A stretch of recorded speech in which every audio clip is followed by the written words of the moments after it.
და სცენაზეა ახალციხის ფოლკლორული ანსამბლი ხმამესხეთიდან. ხელმძღვანელი ნათია ღვინიაშვილი.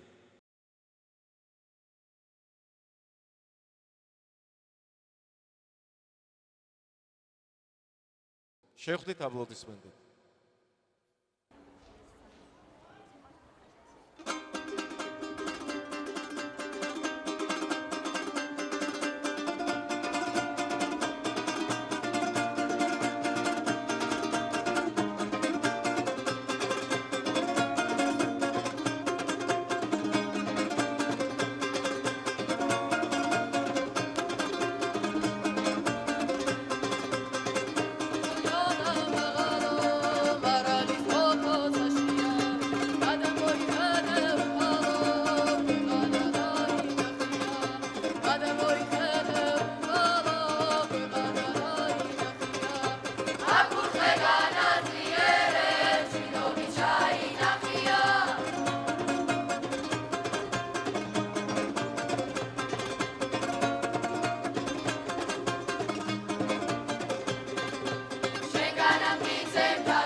ამ საწუთროში ქართველად მოვალ საქართველოა ჩემი ფესვები ჩემში სისხლია წმინდა ქართული სული უფალთან შენავარდები ამ საწუთროში ქართველად მოვალ საქართველოა ჩემი ტაძარი ჩემი სისხლის და ხორცის საუფლო და ჩემი ძვლების ვალ შესაფარი ამ საწუთროში ქართველად მოვალ მეფე დავითის ყელს გადავდივარ სადაც